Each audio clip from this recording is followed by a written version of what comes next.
여러분, 안녕하세요. 어, 이번 시간에는 의사소통 교수법에서 주요 교수법인 형태초점 교수법, 과제교수법, 내용중심 교수법, 이렇게 의사소통 교수법에서 시작해서 파생되는 교수법들을 모두 조금 살펴보도록 하겠습니다. 먼저 의사소통 교수법부터 살펴보겠는데요.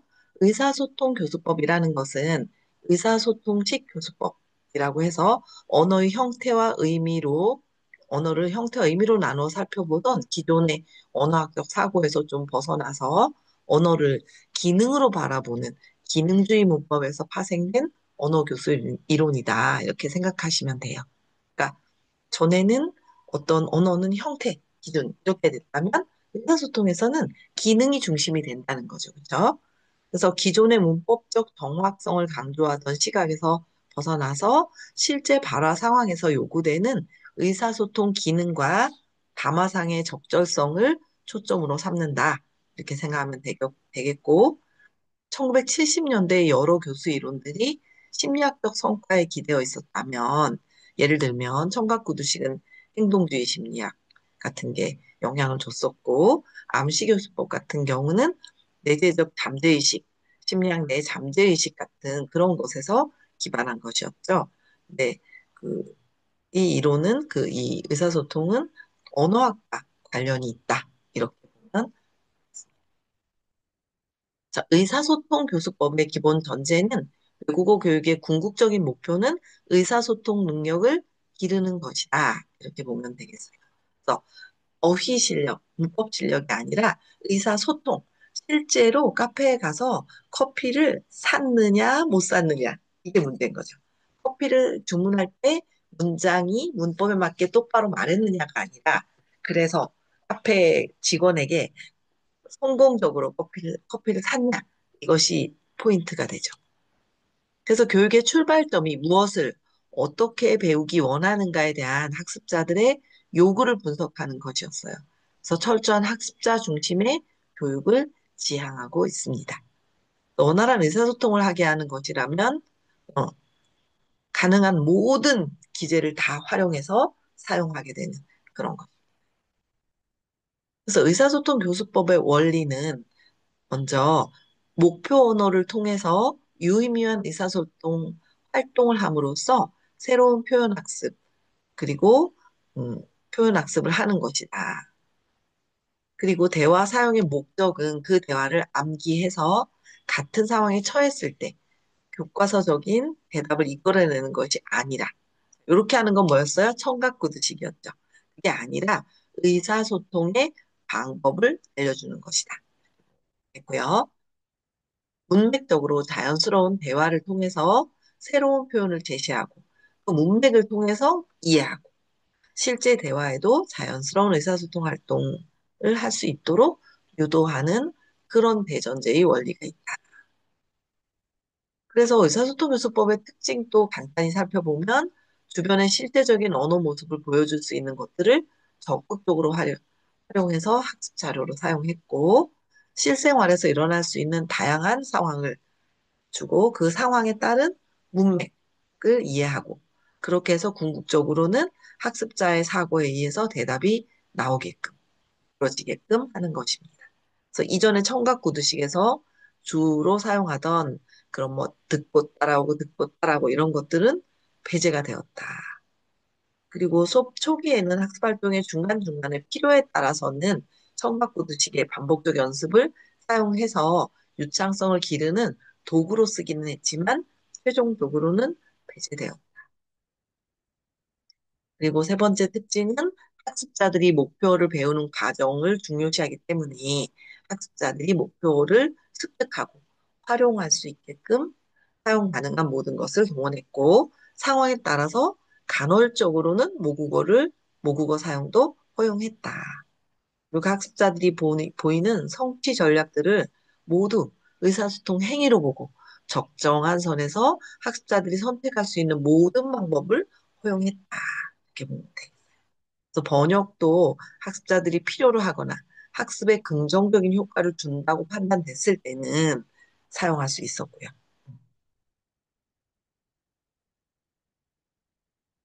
그리고 학습자들의 개인적인 경험, 그리고 경험들을 교실학습에 기여하는 요소로 사용했고요. 그리고 이때 교사들은 자신의 생각과 다를 수 있지만 학습자의 생각을 중심으로 의사소통 활동을 이끌어가는 것이 중요했습니다. 그래서 학습자 중심적이고 학습자의 참여도를 높이는 그런 방법이 특징이다. 이렇게 볼 수 있고, 그리고 가능하다면 교실 밖 언어 활동과 교실에서의 학습이 연관되게, 관련 지어지게, 그렇게 교수 내용도 구성을 해요.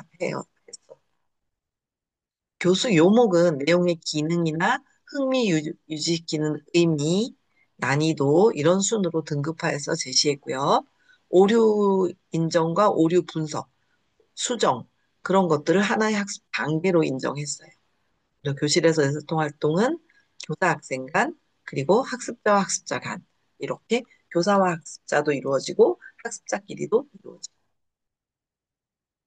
그래서 이제 우리가 지난 시간에 배웠던 청각구두식과 이렇게 간단하게 대비되는 게 많이 있으니까 비교해 보자면 청각구두식이 구조 형태를 중심으로 하는 그것을 주된 목표로 해서 언어 능력에 언어 능력에 중점을 두었다면 의사소통 교수법은 의미의 중심이 되고 주된 목표가 의사소통 능력이 주된 목표가 됩니다.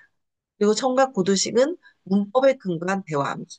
그러니까 문형의 틀을 외우는 거죠. 문법을 설명하지 않고 틀을 그대로 외운 거지. 그 틀들은, 그 문형들은 문법에 기반을 한 거죠. 근데 의사소통은 문법 하나하나보다는 문맥을 전제로 해서 그 의사소통 기능을 중시했습니다. 청각구두식이 모화자와 같은 발음을 추구했다면 의사소통에서는 이해 가능한 발음.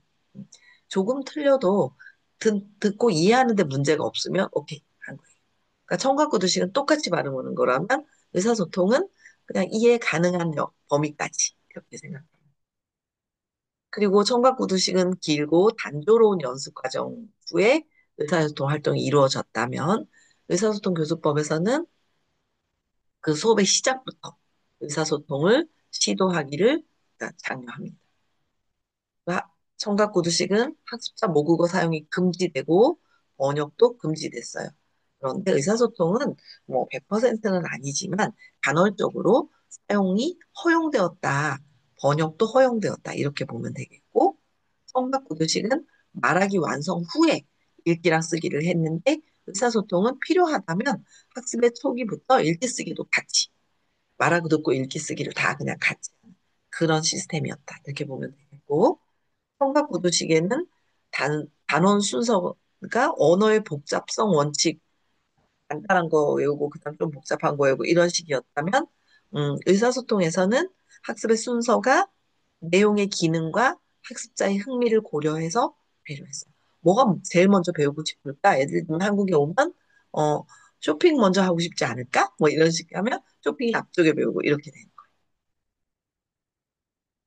그래서 이 의사소통 교수법을 교실에 적용한다면 도입 단계에서는 학습 동기는 언어를 통한 의사소통 활동이 재미있어야 유발되기 때문에 학습자들이 의사소통을 하는데 동기를 부여하기 위해서 가능한 모든 방법을 모색했고, 그다음 제시 단계에서는 의사소통을 통해서 학습자들에게 새로운 어휘, 언어 범주, 문법 기능을 교수합니다.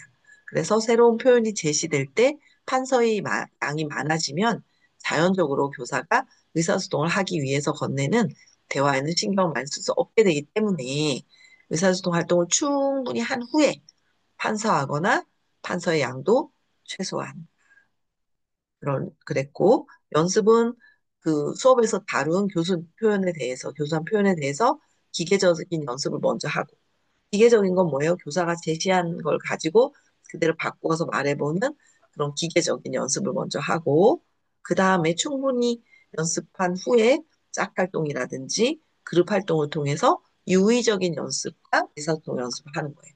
그래서 기계적과 유의적은 뭐 차이가 뭐냐면 기계적은 뭐 단어를 주는 거예요. 예를 들면 고십다를 배웠다면 뭐 하고 싶어요 하면 고십다를 할 때 영화보다 뭐 비빔밥을 먹다 이런 카드를 주는 거예요 학생한테. 그걸 보고 저는 영화를 보고 싶어요 이렇게 답하는 거고 유의적 연습은 이렇게 기계적 연습을 충분히 하고 나면 그 자기가 하고 싶은 걸 말해보는 거죠. 다니면서 친구들이 뭐 하고 싶어요? 그러면 형태는 같지만 저는 영화 보고 싶어요. 저는 커피 마시고 싶어요. 이렇게 만드는 거예요. 그다음 마무리 단계에서는 적절한 화제를 두어서 의사소통 행위에 이르도록 좀 긴 행위가 이루어지게. 연습에서는 짧게 짧게 하는 거라면 만약에 물건 사기를 배운다면 슈퍼마켓이라고 가정해서 주인과 그 손님이 물건을 사는 과정을 해보는 그런 식의 의사소통을 하는 거예요. 사용과 마무리해서. 의사소통 교수법의 장점은 구조적, 상황적, 기능적인 모든 면을 고려한 교수법이 필요함을 인식시키고, 그 다음에 교수법뿐만 아니라 교수 요목 개발에도 큰 공헌을 했죠. 그래서 단순히 문법 구조가 아니라 의사소통 기능별로 할 수 있고, 초급 학습자들에게는 다양한 언어 환경 속에서 나타나는 언어를 가르치는 방법이 효과적이다. 이런 장점이 있었고, 한계는 문법적인 면은 조금 도외시되고 의미와 기능을 토대로 한 언어 사용 능력을 강조해서 지나치게 언어의 유창성만 강조하게 되고 언어의 형식적인 면을 조금 문법적인 면, 형식적인 면을 좀 약간 깊이 다루지 않았다. 이런 단점이 있어요. 그래서 이건 결국 뭘로 연결되냐면 정확성이 떨어지게 되는 그런 현상을 일으키게 됐죠. 그래서 단기간 눈에 보이는 효과는 기대할 수 있을지 모르지만 문장을 생성하는 능력 같은 학습자의 진정한 언어 능력 개발에는 조금 한계가 있다. 이렇게 봤어요. 의사소통 교수법 자체를. 그래서 그리고 반복적이고 무적적인 학습이 이루어지지 않아서 학습자의 자신감이 결여되기도 하고 부정확 부정확성 방지가 어렵고, 그러니까 정확하지 않은 것을 방지하기 어렵다 이런 거고, 낯선 언어를 배우는 성인 학습자에게는 좀 효율적이지 않다. 성인들은 정확히 알아야 말할 수 있으니까 효과가 좀 떨어진다. 이런 한계가 있다. 그래서 의사소통이라는 걸 제가 이제 간단하게 쫙그 브리핑을 했는데 의사소통에 이런 이렇게 단점들이 있었죠. 그래서 이 단점들을 극복하기 위해서 새로운 교수법이 또 그러니까 개발이 됐어요. 그러니까 기존의 문법 번역 큰 그림에서 볼 때 문법 번역이 말할 수 없다. 그래서 통각구들에서 달달달달 말하게 하자. 뭐 자연교수법으로 해서 자연스럽게 말하게 하자 했더니 뭐 어떤 건 돈이 많이 들고 어떤 거는 그 실제 의사소통이 이루어지지 않고 이런 단점이 생겨서 기능 중심적으로 의사소통을 하자라고 했더니 조금 전에 봤던 그런 단점들이 생겼죠. 그래서 또 단점을 발견하고 새로운 교수법이 발견됐어요. 그래서 이어서 나온 교수법들이에요. 이제 여기에 나머지 세 개는. 근데 이것들은 여기서부터는 그 의사소통 교수법이라는 단어를 만들고 나서는 아마도 학자들이 너무 마음에 들었나 봐요. 의사소통이라는 말이. 그래서 의사소통 교수법 안에 이렇게 문어발처럼 여기는 의사소통 교수법 안에 형태 초점, 의사소통 교수법 안에 과제 중심, 의사소통 교수법 안에 내용 중심, 의사소통 안에 총체적 이런 식으로 이렇게 네 개, 다섯 개, 여섯 개 이렇게 계속 만들어진 교수법을 모두 의사소통이라는 큰 엄마를 두고 그 밑에 있는 거다. 이런 식으로 보기 시작했어요. 그래서 지금부터 하는 형태 초점 교수법은 의사소통 안에 그 부족한 부분을 채우는 거예요. 자, 어디에 부족한 부분을 채우냐? 형태 초점 교수법. 포커스 온 프롬 폼이에요. 그래서 포커스 어디에 초점을 두느냐? 형태에 초점을 둔다.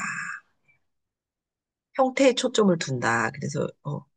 그래서 의사소통 중심 교수를 하는데 언어 형태에 대해 주목하게 해서 유창성 플러스 정확성을 함께 추구하는 교수법이다. 그러니까 아까 의사소통은 자연스러운 대화, 기능적인 대화 이런 걸 하다 보니까 정확성이 떨어지는 단점이 있다고 했어요. 그래서 형태에 초점을 두고 의사소통을 하는 이런 식으로 바뀐 거예요.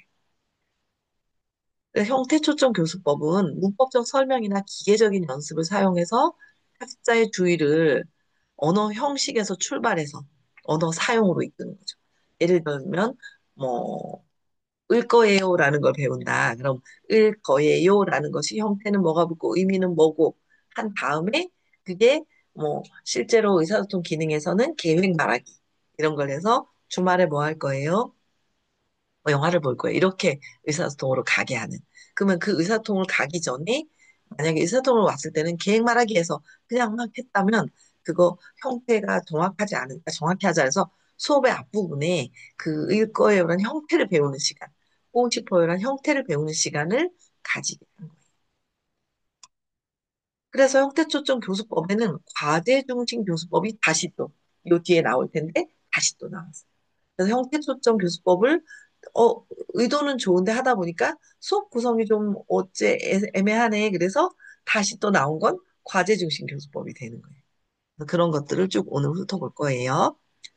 그래서 형태초점 교수법은 의미초점 교수법에 대비되는 개념이고, 의미초점 교수법에서는 학습자를 대연어 목표 항목에 많이 접하게 하지만 주의를 의미에서 언어 형식으로 연결시키지는 않았어요.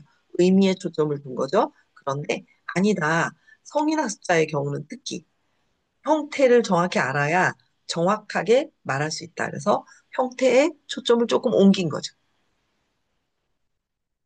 그래서 포커스 온 폼이라는 이 형태 초점이라는 용어가 사용되기 시작한 거는 1991년 롱이라는 학자에서 처음 생겼고, 그런데 이 표현을 사용하기 시작했지만 사실 따지고 들어가서 역사적으로 교육학적으로 보면 80년대부터 형성이 되기 시작했다는 거죠. 그래서 1981년에 롱이 제안했던 상호작용 가설, 이것들이 학생들이 언어 능력을 향상시키기 위해서 학습 초기부터 다른 하자와 상호작용을 해야 한다고 주장했는데, 이 그 상호작용의 본질은 의미 협상이다, 이런 거예요. 그래서 의미를 협상하는 여러 가지 방법으로 협상이라는 게 이루어지는데, 의사소통 상황에서는 언어적 입력의 단순화에 있다. 의미 협상하는 것이. 그래서 대화 도중에 학습자의 이해나 대화의 진행에 어떤 문제가 발생했을 때는 상대방이 자신의 표현을 학습자가 알아듣기 쉽게 바꾸어 말하는 것을 말하는데, 이런 경우에는 학습자들이 자기도 모르게 언어적 형태에 주의를 기울이게 될 가능성이 있는데, 이것이 포커스 온 폼,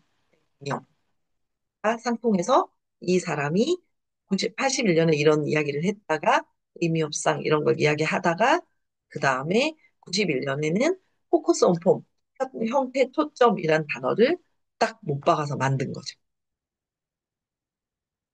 그래서 형태 초점의 특징은 가장 큰 특징은 유창성과 정확성을 함께 추구하는 것이다. 이게 가장 큰 특징이에요. 그래서 입력 형태를 강화해서 학자의 주의력을 잠재적으로 형태에 집중시킬 수 있게 유도하는 것이고, 목표 언어의 문법 구조나 기타 형식적인 측면에 대해서 여러 가지 다양한 방법으로 학습자들의 관심과 주의력을 목표 형식에서 끌어들이는 것입니다. 그래서 의사소통 능력이 형태보다 의미에 초점을 둔 유창성을 추구하지만, 진정한 유창성을 확보하기 위해서는 의사소통 능력은 기본적으로 정확성을 반복해야 한다. 이런 원리에서 형태 초점 교수법이라는 걸 만들었어요. 형태에 기반을 두고 그 유창성, 정확성에 기반을 두고 유창하게, 틀리게 유창하게가 아니라 맞게 유창하게. 그래서 형태초점 교수법에서는 이렇게 여러 가지 유용한 언어학적으로, 언어 교육적으로 유용한 그 용어들이 많이 쏟아져 나왔어요. 여기 이제부터 하는 이 용어들은 간단하게 제가 설명하겠지만 여러분들이 관심을 가지고 좀 이해하면 좋을 것 같아요. 그래서 뭐 다른 뭐 표현 교육이라든지 이해 교육이라든지 뭐 이런 여러 가지 교육 관련된 과목들에서 교수법이 나오기도 하고 이런 용어들이 사용되기도 해요. 첫 번째는 입력 홍수라는 중요한 단어예요. 이거는 가르치려는 언어 형식을 학습자가 스스로 알아차릴 수 있도록 많은 기회를 제공하는 것이다. 그래서 일방적으로 어떤 키워드를 자주 문맥 속에서 제공하는 것이다.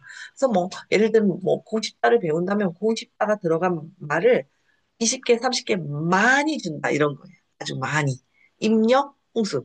인풋이 홍수가 났다 이런 거예요. 그렇죠? 그래서 많이 준다 이런 거고, 과제 기반 언어는 음, 목표 문법이 필수적으로 사용되도록 의사소통 과제를 설계하는 거예요. 과제 기반은 과제를 설계하는 것이다. 그다음 입력 고양이라는 게 있어요. 이거는 시각적. 그래서 글자의 크기라든지 색깔이라든지 이런 그리고 청각적 방법으로 언어 자질을 강조함으로써 명치적인 설명 없이 스스로 알아차리도록 하는 방법. 고양은 고양시킨다 이런 말 있잖아요. 그죠? 그 다음은 의미 협상이라는 말이 있어요. 아까 롱이 1981년에 이야기했다고 했죠. 상호작용 가설에 기반한 것이고 과제를 수행하는 과정에서 학습자는 점검하고 반복하고 명료화하고 수정하는 등을 그런 것들을 하게 되면 그런 걸 통해서 의미를 협상해가는 나의 것으로 점점 만들어간다는 의미예요. 결국은 언어 형식에 대한 직접적인 설명은 안 하지만 의미 협상 과정을 통해서 언어 자질을 습득하게 하는 것. 이것이 의미 협상이다. 그다음에 교체 표현 제시하는 것은 학습자가 오류를 범했을 때 의사소통의 흐름을 방해하지 않으면서 암시적으로 문법적 피드백을 주는 그런 방법. 학습자는 수정이 이루어진 언어 형태에 대해서 관심을 갖게 하고요. 그다음 출력 강화는 이게 학습자가 이제 인풋이 있었으면 아웃풋이 있어야 되죠. 그래서 아웃풋을 좀 강화한다는 거예요. 그래서 단순히 확인 점검 차원이 아니라 의사소통 과정에서 명료화 요구. 그래서 뭐라고 다시 말해줘봐, 정확히 말해줘 이런 거죠. 확인 점검 등의 방법으로 학습자로 하여금 언어 출력상의 오류를 스스로 수정할 수 있는 기회를 주는 것이다. 그다음 상호작용 상향은 목표 문법을 사용해야 하는 문제 해결 과제를 수행하며 상호작용적 수정을 제공하고 학습자가 형태에 초점을 두고 수정된 출력을 하도록 이끄는 기법입니다. 그다음 딕토 글로스가 있어요. 딕토 콤프가 있고 딕토 글로스가 있어요. 딕토 콤프는 가로넣기 하는 거예요. 빈칸 채우기. 듣고 빈칸 채우세요. 이런 건 딕토 콤프라고 하고 딕토 글로스는 조금 더 약간 심도 있는 다음 단계의 어떤 그 미션인데 보통 성인 학습자들을 위해서 문법 학습 방법으로 문법을 받아쓰기라고 하는데 문법 받아쓰기라고도 하는데 들은 내용을 단순히 받아 적는 것이 아니라 텍스트의 문법이나 어휘에 주의를 기울여서 어떤 긴 텍스트를 들으면 주의를 기울여서 각자 그러니까 그룹에 학생들이 있으면 각자 자기가 들은 대로 메모를 하는 거예요. 그래서 그 각자가 메모한 걸 토대로 이렇게 그룹 활동하는 세 명, 네 명의 그룹이 모여서 나는 이거 들었다, 나는 이거 들었다, 난 이거 들었다, 난 이거 들었다. 서로 들은 내용 있으면 똑같은 걸 들은 것도 있지만 서로 다른 걸 들은 부분도 있죠. 그래서 그걸 모아서 그룹이 논의하는 거예요. 그래서 우리가 들은 내용이 뭐였지? 그래서 들은 내용을 같이 만들어 보는 거예요. 그 메모한 단어나 어휘, 문법 이런 걸 바탕으로. 그래서 다시 싹 만든 다음에 원래 텍스트를 다시 듣고 그거하고 맞춰보는 거예요. 우리 팀이 만든 것과 넌 텍스트와 얼마나 그 일치하는지. 그렇게 해서 학습자가 메모해서 사용했던 어휘하고 원래 어휘하고 비교하면서 이렇게 공부해가는 그런 방식. 그다음 의식 고양 과제는 제2언어 문법 규칙을 언어 자료를 통해서 스스로 구성하고 또는 응용하게 하는 방식이에요. 일종의 문법적 문제 해결을 위한 상호작용 활동으로 명시적인 형태 초점 기법이 돼요. 그 다음에 입력 처리가 있어요. 예와 설명으로 문법 형태를 이해하도록 도와주는 방법이고요. 순차 제시는 교육 내용을 그대로 따라가며 가면 학습자가 과도하게 일반화 오류를 범하게 되는데 이 학습자에게 오류를 지적하면서 설명하는 방법이 순차 제시다. 협동학습은 학습 수준이 다른 여러 학생들이 소집단 안에서 동일한 학습 목표를 가지고 함께 활동하는 그런 방법이에요. 요 형태 초점에서는 여기 지금 나온 그 이 몇 가지가 있는데 보면 이 중에서 중요한 그게 1번 입력 홍수, 그 다음에 3번 입력 고양, 그 다음에 4번 의미 협상, 뭐, 그 다음에 출력 강화, 그 다음에 딕토글로스, 요런 정도를 우리가 좀 더 깊이 기억하면 되겠어요. 형태초점 교수법의 이제 실제 도입 단계가 전개 단계, 마무리 단계로 나눠볼 수가 있는데 도입 단계에서는 학습자의 메타 언어적 기능을 활성화시키는 단계, 조교 또는 숙달도가 높은 학습자, 좀 잘하는 학습자가 교사와 함께 목표 공부의 형태, 의미적 특징에 관한 정보를 대화 형식으로 진행하고 전개 단계에서는 언어 지식에 관한 정보가 학습자들 사이에 교환될 수 있도록 협동학습을 진행하고요. 교사는 언어 정보가 원활하게 흐를 수 있도록 소그룹을 구성해서 숙달도 높은 학습자로 구성하는 HH, 하이하이죠, 그렇죠? 되거나 아니면 숙달도 높은 학습자, 낮은 학습자를 섞은 LCL, 그래서 하이로우가 되는 거고, 그렇게 구성해야 되고, 숙달도가 낮은 학습자인 LL끼리는 집단, 로우로우끼리는 집단이 구성되지 않도록. HH는 되고, HL은 되는데, LL 하면 그 팀은 진도가 안 나가겠죠. 아는 사람이 없어지면, 그렇죠. 빨리 이해하는 사람이 없으면. 이런 식으로 구성해서, 교환학습을, 협동학습을 할 수 있게 진행하고, 마무리 단계는 학습자 오류에 대한 피드백이 이렇게 형태에 초점을 맞춰서 형태를 제시하고 연습하는 그런 거고요. 그래서 아까 앞부분에 잠깐 나왔었는데 형태 초점을 이렇게 또 단순하게 하니까 학습이 습득이 잘 이루어지지 않는 거예요. 그래서 과제 중심 교수법이라는 걸 또 만들었어요. 아, 과제를 수행하는 그 과정을 통해서, 어, 이, 뭐지? 그 형태와 의미를 익히게 해야겠다. 이런 거예요. 근데 오늘은 다루지 않지만, 과제 중심 교수법이 있고, 그 다음에 과정 중심 교수법도 있어요. 과정 중심은 이미 여러분이 이제 그동안 많이 했는데, 뭐 듣기 하면 듣기 전, 듣기, 듣기 후. 읽기, 그럼 읽기 전, 읽기, 읽기 후. 그 과정을 중시한다. 이런 거예요. 쓰기, 그럼 쓰기 전, 쓰기, 쓰기 후. 이런 식으로. 그런 거고요. 그래서 그거는 이제 오늘 다루지 않았기 때문에 간단히 말씀드렸고, 과제 중심은 아까 형태 초점에서는 형태를 가지고 오래오래 수업할 수 없으니까 내재화하기가 어려운 거예요, 습득이. 그래서 과제 중심이라는 게 또 필요해서 나왔죠. 아, 의사소통 안에 형태 초점이 나오고 그래서 또 과제 중심이 나오고 이렇게 된 거예요. 그래서 배경은 의사소통 중심 교수법을 한 단계 발전시켜서 실생활에서 마주칠 수 있는 다양한 언어 환경을 과제로 정한 거예요. 그래서 이것을 통해서 언어학습을 도모하고자 하는 생각이죠. 그래서 과제 중심 교수법은 의사소통 중심 언어교수법의 한 갈래. 의사소통에서 다 갈라지는 거라고 했죠. 그래서 교사에 의한 교육보다는 학습자가 학습 과정에서 과제를 수행해서 체험적인 학습을 유도하는 교수 방법입니다. 그래서 이 교수법은 학습자 중심 접근 방법의 이론적 원리인 차별화와 상호 의존적인 학습자 개념을 반영하고 있고 언어를 의미 표현의 수단으로 보았어요. 그리고 또 학습자들이 정보 전달 행위를 실행하는 과정에서 겪는 시행착오를 통해서 능동적인 학습이 이루어진다고 보기 때문에 과제가 매우 중요하고 이에 적당히 어려운, 너무 쉽지도 않고 너무 어렵지도 않은 적당히 어려운 과제를 제시해서 학습자에게 성취감과 동기부여를 하는 것이 중요합니다. 그래서 원리는 과제중심 교수법의 원리는 의사소통이 포함된 활동이 언어학습의 기본이 되어야 한다.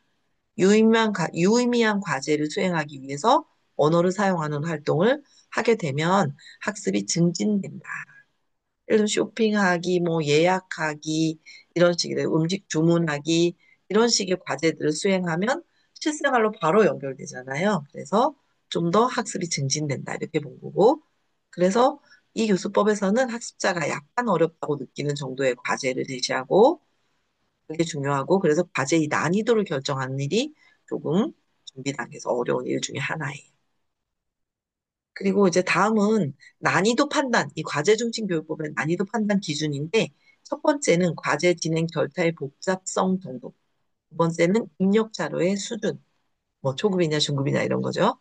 그다음 출력 자료의 형태와 수준, 언어, 기능, 내용, 대화 이런 것들의 전략 같은 것, 다음 도움의 양과 유형, 교사와 학습자의 역할 비중, 과제 수행 제한 시간, 동기, 학습자의 자신감, 학습 유형 이런 것들이 어, 그 판단 기준이다. 보면 돼요. 그다음에 과제 수행을 통해서 언어 학습이 궁극적으로는 학습자의 개별 학습을 목적으로 하는 거고요.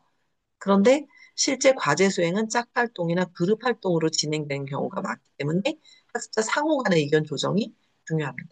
개별적으로 그걸 기능을 획득하는 것이 목표긴 하지만 그걸 하는 과정이 협동학습을 한다. 그래서 의견 조율 같은 것들이 중요하다.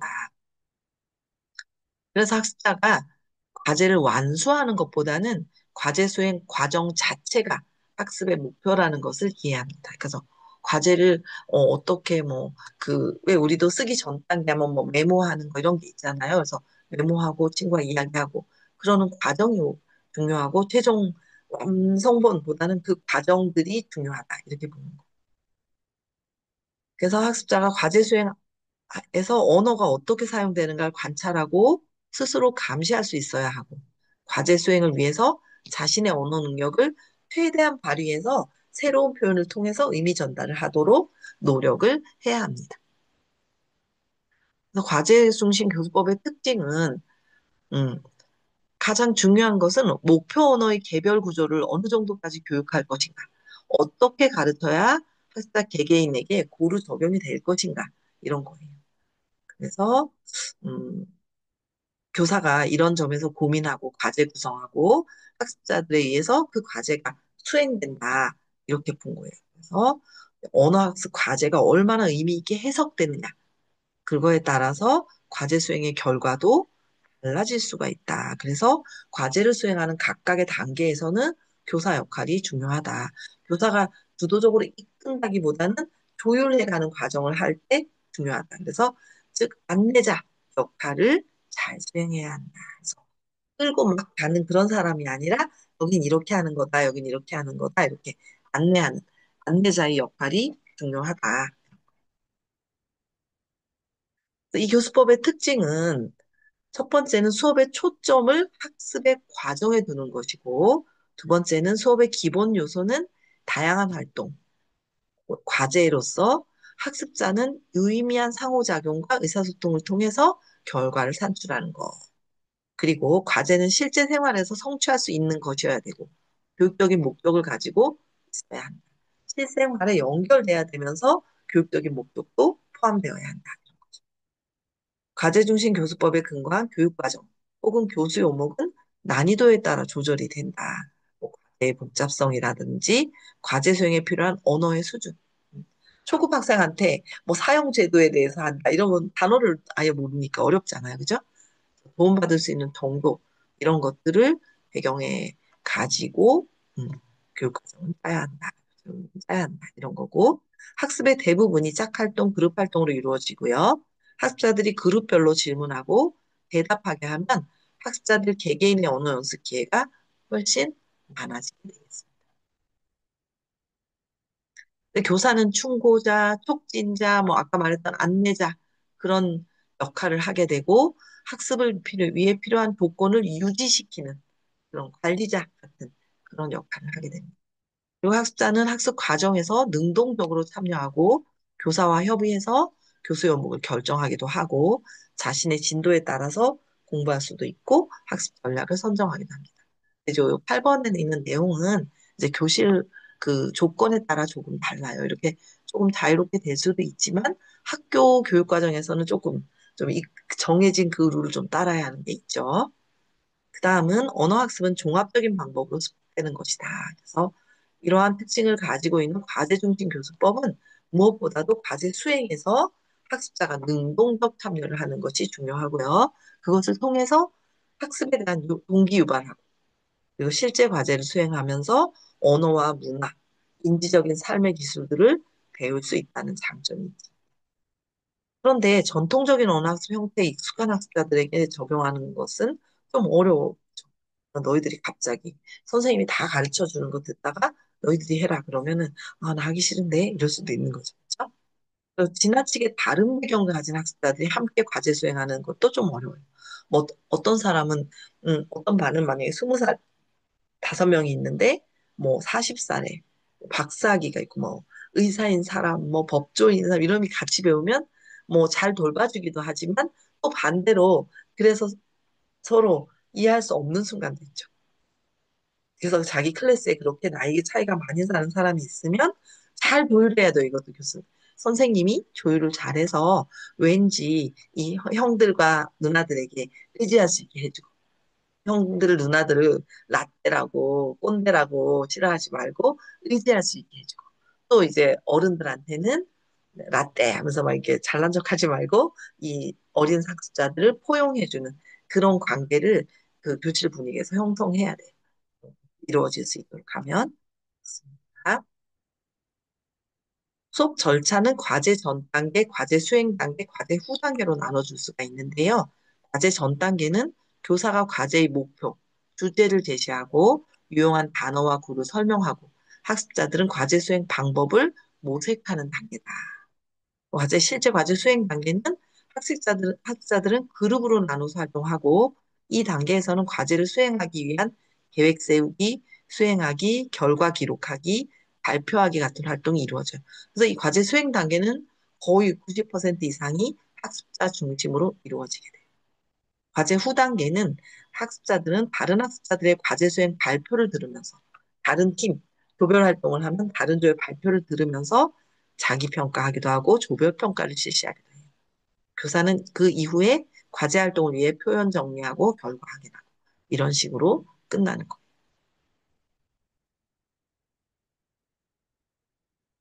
자, 여기는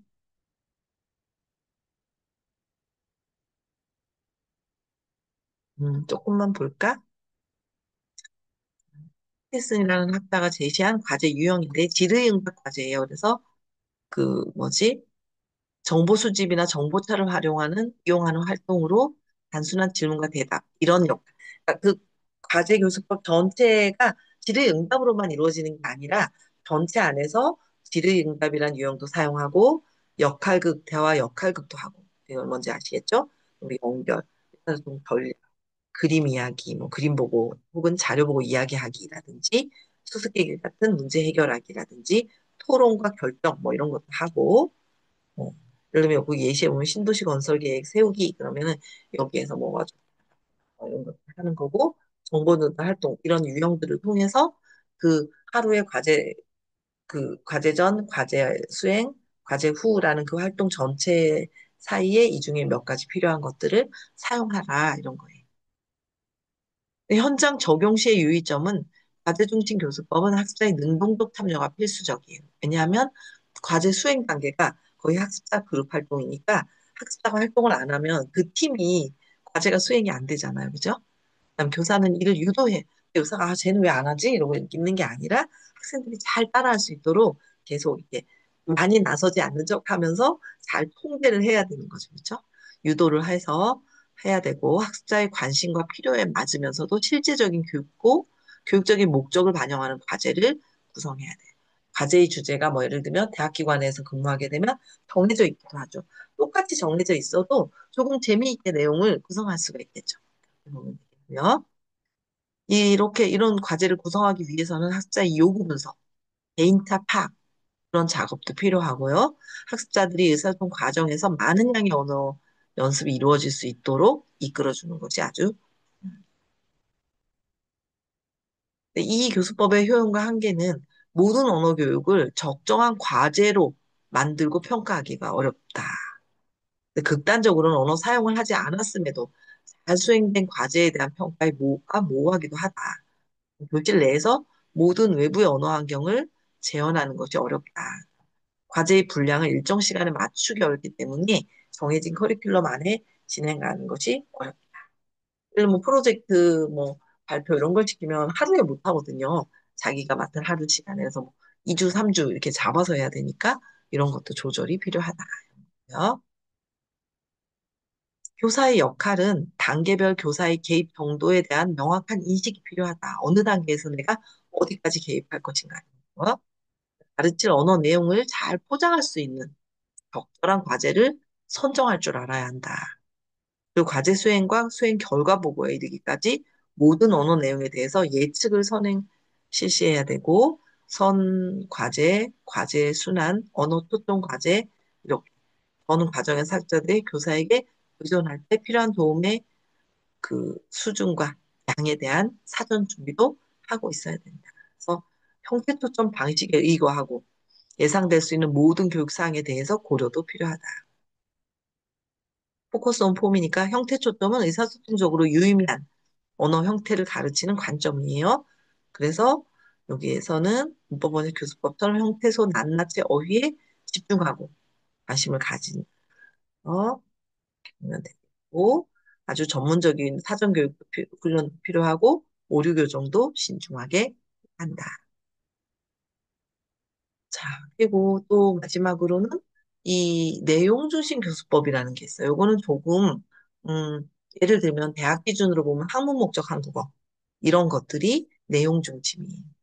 보면 내용 중심 교수법은 언어와 교과목의 내용을 통합해서 가르치는 교수법. 그래서 뭐, 수학 시간에 영어를 사용해서 수학을 배운다. 그러면 수학을 배우면서 영어를 저절로 터득하는 이런 거죠. 경영학을 배우면서 한국어가 저절로 되고 이런 거예요. 그래서 뭐 미용 전공을 하면서 미용 용어, 미용 시험 공부를 하면서 한국어를 배우고 이런 식. 그래서 내용이라는 건 국어, 수학, 사회, 과학 같은 교과목의 내용을 의미하고요. 내용 중심 교수법에서는 목표를 타 교과목의 내용과 통합해서 가르치거나 그러니까 수학이라는 과목과 한국어를 통합해서 가르치거나 교과목의 내용을 가르치기 위해서 목표를 사용하는 것. 그러니까 수학을 가르치기 위해서 뭐 한국으로 와서 한국의 고등학교에서 수학을 공부한다면 한국어로 수학을 배우는 그런 식의 것들을 내용 중심 교수법입니다. 그래서 이 교수법의 배경은 내용 중심 교수법과 의사소통 교수법과 내용 중심 교수법은 여기 띄어쓰기가 틀렸네. 의사소통 교수법과 총체적 언어 접근법을 기반으로 해요. 1980년대 이후에 등장한 교수법이고 캐나다에서 시작된 모립 언어 교육 프로그램에 그 뿌리를 두고 있어요. 미국에서는 대학 수준에서 많이 활용되다가 지금은 공립학교까지 확대되었어요. 호주는 성인 ESL 교육 프로그램의 상당 부분인 내용 중심 교수법을 활용해서 운영되고 있고요. 유럽에서는 CBI를 내용 언어 통합 교수법이라고도 칭해요. 그래서 교과목 내용이나 언어, 둘 중 어느 한쪽에 중점을 두지 않고 목표와 교과목의 내용을 결합시켜서 가르치는 교수법을 의미합니다. 내용 중심 교수법의 언어와 내용을 통합해서 가르치는 것이 효과적이고 필요하다고 했죠. 그러면 아이들의 인지 발달과 언어 발달은 동시에 진행된다는 거예요. 그래서 언어와 내용을 통합하는 것이 모의 습득의 과정과 닮아서 효과적이다 이런 거죠. 예를 들면 뭐 초등학교 1학년, 2학년에 외국으로 유학을 갔어요. 조기 유학을 간 거예요. 그러면 그 학교에서 수학 시간에 영어로 가르치는 수학을 배우면서 언어도 저절로 되고 사회 시간, 역사 시간, 지리 시간 이런 걸 하는데 그 나라의 지리나 이런 걸 역사를 배우면서 근데 그 언어로 공부해서 자동으로 외국어도 되고 기본 학습도 되고 이렇게 돼요.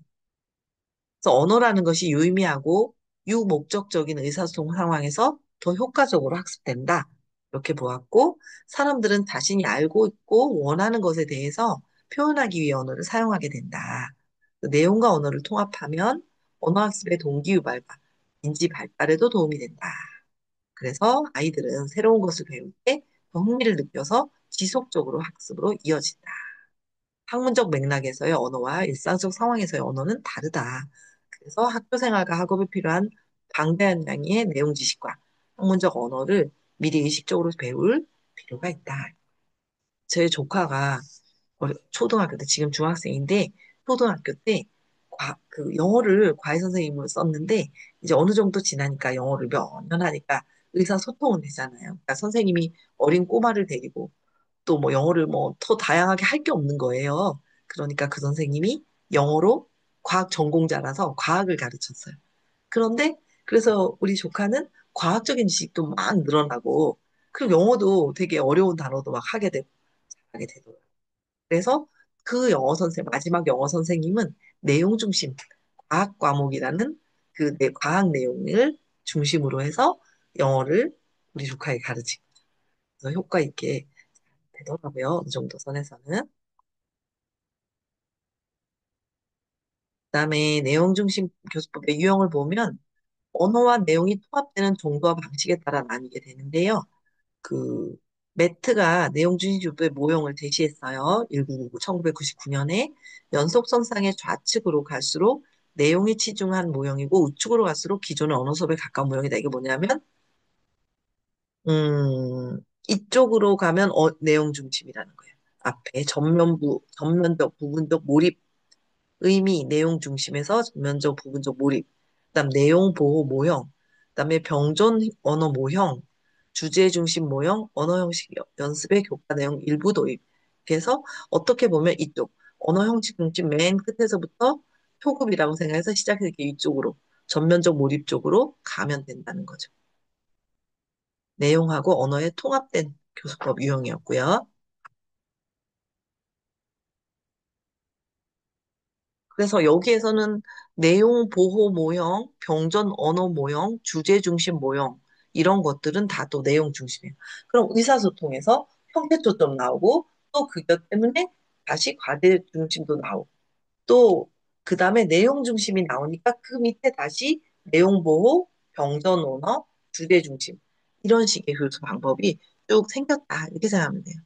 여기서 간단간단하게 알아보면 내용 보호 모형은 그 내용 중심 교수법 안에 크게 세 가지가 있는데 그 중에 첫 번째가 내용 보호 모형인 거예요.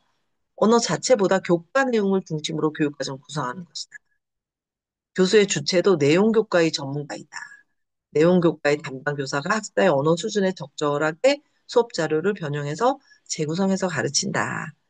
제가 아까 말씀드린 그 우리 조카의 영어 선생님이 자기 전공인 과학을 매주 가르치면서 영어를 가르쳤다고 했는데 그 수업은 제가 가끔 옆에서 이렇게 들어본 적도 몇 번 있는데 보면 그냥 과학 수업이었어요.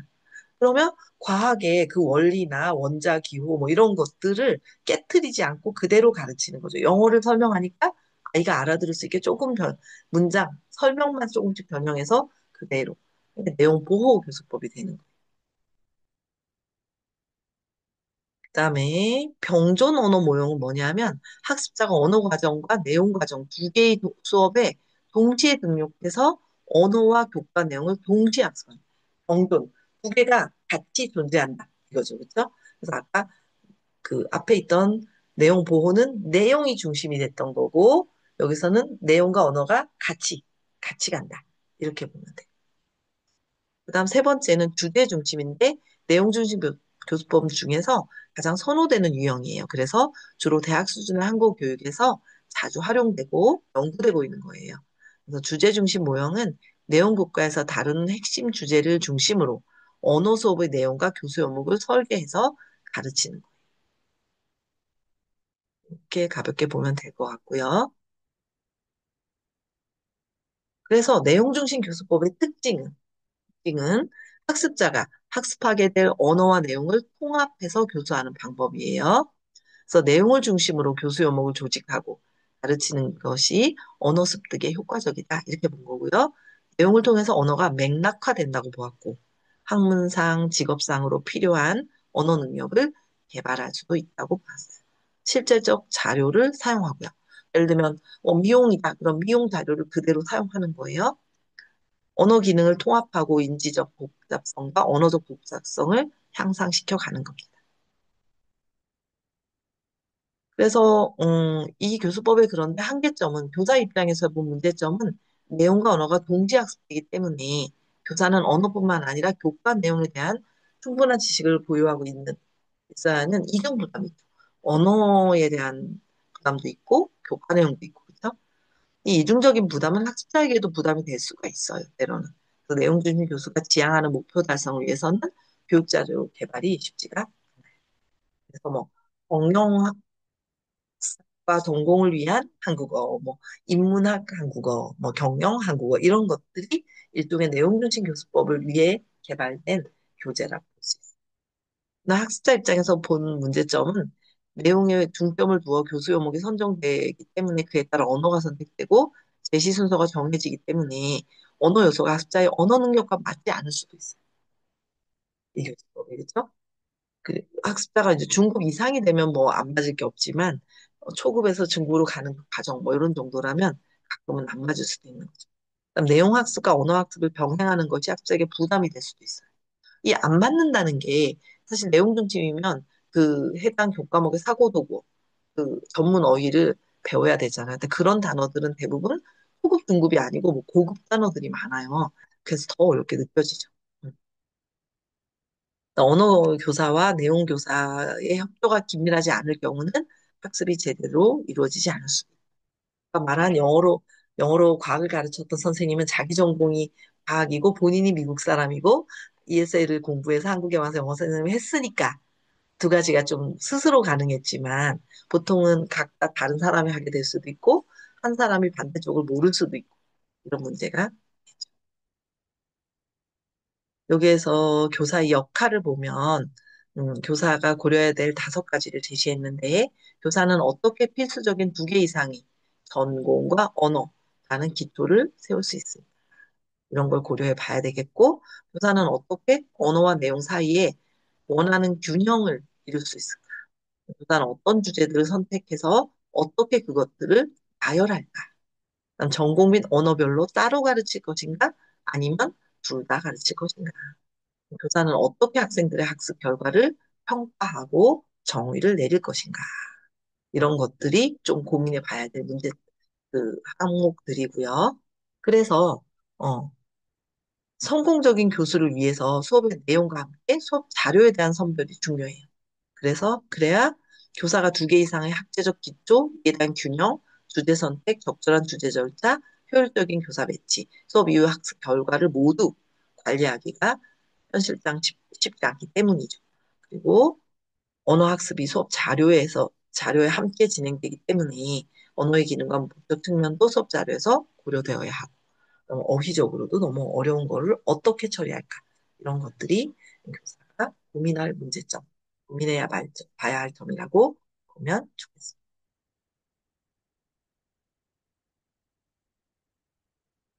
자, 내용 중심 교수법을 위해서 교과서 선택 기준이 있는데요. 내용의 실제성, 전공 과목의 실제성이죠. 과제의 실제성. 그 과목에서 진짜로 그런 과제를 하느냐. 흥미도, 난이도, 접근성, 유용성, 매력도, 보조문, 보충교재, 유연성, 다양성. 이런 것들을 모두 어쨌든 고려해서 선택을 해야 되는 거죠. 그렇죠? 그래서 이것들을 통해서 교사들은 학습자에게 흥미와 실제 상황에서의 경험, 문화, 정보 같은 것을 체험하게 하고 언어학습에 적합하게 수업 내용을 전달할 수 있는 교과서, 보충교재를 선택해야 합니다. 그래서 이 내용중심 교수법이라는 건 결국은 학습자들에게 직접적으로 연관된 내용을 중심으로 언어학습이 이루어지기 때문에 학습자들의 적극적인 참여를 이끌어낼 수 있고 특정 분야의 내용에 초점을 맞춰서 언어와 내용 학습이 통합되기 때문에 학습자에게 유의미한 의사소통 기회를 효과적으로 제공할 수도 있습니다.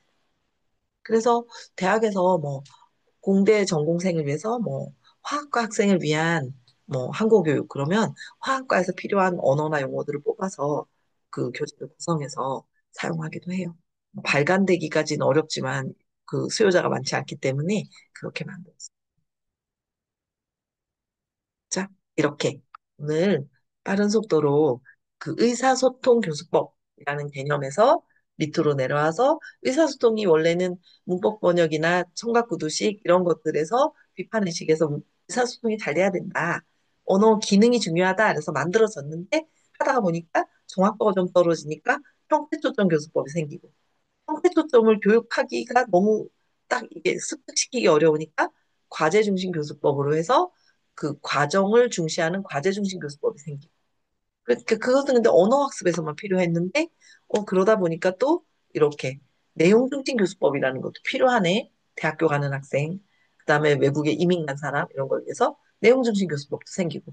그래서 내용 중심 안에서는 뭐, 아까 뭐였지? 그래서 뭐 병존 언어 학습 뭐 이런 거 그런 것들이 생겼고. 그런데 이 모든 것들이 의사소통 교수법이라는 단어를 버리고 하기가 너무 의사소통이라는 단어가 너무 좋아서 합니다. 그걸 모두 해서 의사소통 안에 이런 것들이 이렇게 있는 걸로 해서 통합됐다고 생각하시면 될 거예요. 이렇게 해서 의사소통이라는 말로 통합할 수 있는 전반적인 내용을 이렇게 한번 전반적으로 우리가 살펴보았습니다. 이상으로 오늘 수업을 마치겠습니다. 여러분 수고하셨습니다.